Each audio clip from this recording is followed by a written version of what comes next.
Bwana Yesu asifiwe sana, marafiki zangu wapendwa. Basi natumai kwamba mko wazima kwa jina la Bwana wetu Yesu Kristo. Basi mimi kwa ajili ya siku ya leo nimekuja kukusalimu mpendwa wa Bwana. Hujambo mahali ulipo? Natumai kwamba labda upo kazini, nyumbani, barabarani, kwenye shughuli tofauti. Basi naomba angalau tuweze kusemezana mawili matatu kwa niaba ya muda mfupi tu. Na hapa hivi leo nimekuja na hakizo moja tu kutoka kwa Bwana, na hili ni hakizo ambalo nimeshahakiziwa na Bwana mwenyewe. Hebu tuweze kuangalia katika kile kitabu kitakatifu. Kitabu ni cha nabii Ezekiel.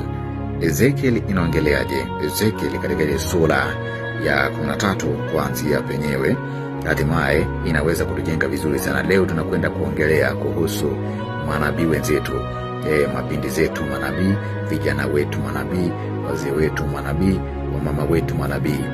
Hebu tuweze tuangalia kwamba Mungu anaongeleaje kuhusu hao manabii. Na je, inawezekanaje kwamba Mungu amefikiria kiwango cha ajabu ya kwamba hataki tena kuwaona manabii, hataki tena kusikiliza unabii wao, hataki tena kukaa pamoja na wao?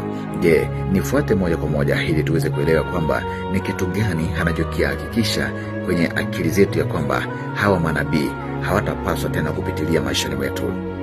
Je, rafiki yangu mpendwa, wewe unapenda nabii? Basi kama unapenda nabii, hebu niambie unapenda nabii wa namna gani? Je, nabii aliyokupa wote ulikusaidia? Basi haina shaka wala sitafuatilia mengi sana. Tufuate maandiko matakatifu tuone leo Ezekiel anaambiwaje na Mwenyezi Mungu aje awaelezee manabii wa duniani pamoja akiwemo hata na mimi pia.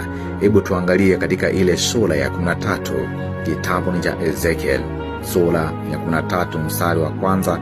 Inaongelea kuhusu manabii waongo walaumiwa. Basi inaanza kusema kwamba kisha neno la Bwana likanijia kusema, mwanadamu, tabiri juu ya manabii wa Israeli wanaotabiri, uwaambie wanaotabiri kwa mioyo yao wenyewe, lisikieni neno la Bwana.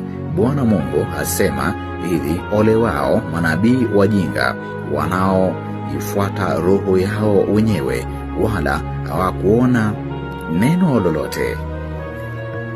Haya ndiyo mambo yaliyoleta kwetu siku ya leo. Ezekiel anaambiwa vizuri sana, njoo nikuelezee ewe mwanadamu. Nahitaji uwafahamishe wale manabii wa uongo kwanza. Anaanza na kusema manabii waongo. Isikilizeni neno la Bwana jinsi anavyosema yeye mwenyewe. Bwana anazidi kutuakiza na kutuambia kwamba sisi manabii walio waongo, unajua hata pia na mimi nipo miongoni mwao.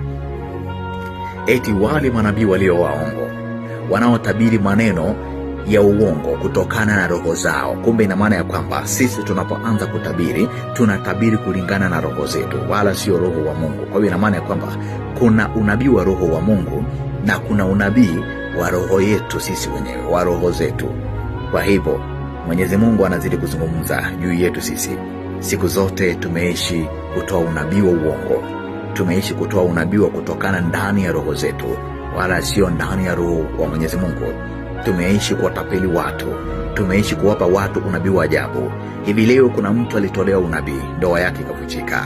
Kuna mtu alitolewa unabii akakosana na mama mkwe. Kuna mtu alitolewa unabii akakosana na baba yake mzazi.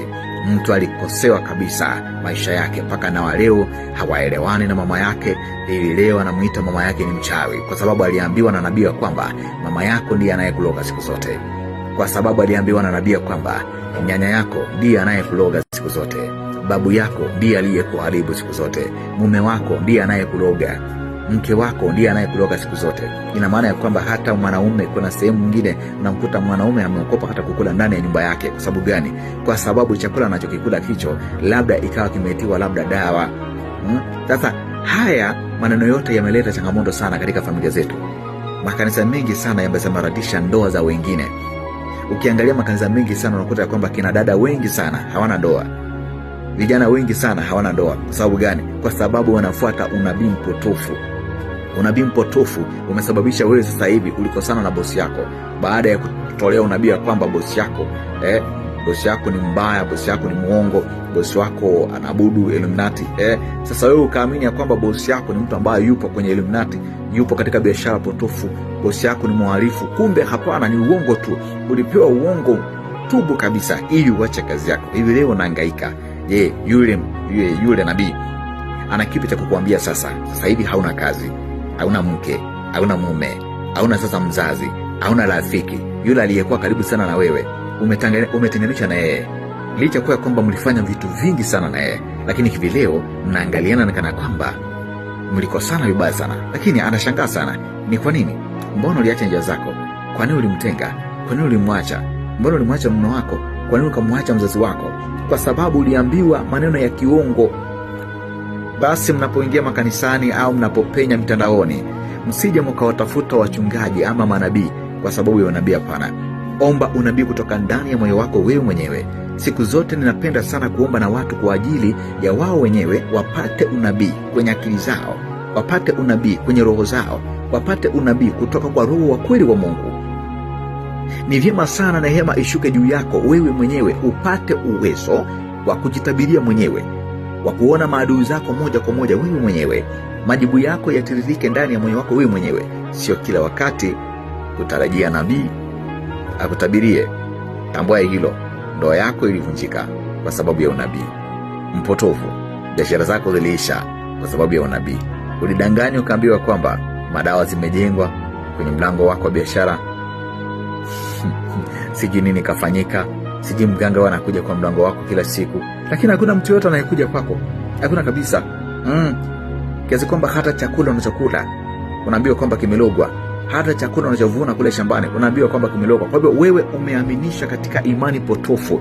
Imani uliyoaminishwa ni potofu, inakufanya siku zote unateseka, rafiki yangu mpendwa. Lakini kuanzia leo fahamu ya kwamba wewe ndiye utakayestahili kuwa nabii wa maisha yako wewe mwenyewe. Ubarikiwe sana kwa muda wako, na Bwana wa majeshi akubariki sana kutia nguvu. Na wapenda wale wanipendao, lakini wale wasionipenda bado ndazidi kuwapenda, manake maadui zangu ndio rafiki zangu wa kesho. Basi mbarikiwe sana nyote, na Mungu wa amani hawatie nguvu. Shalom.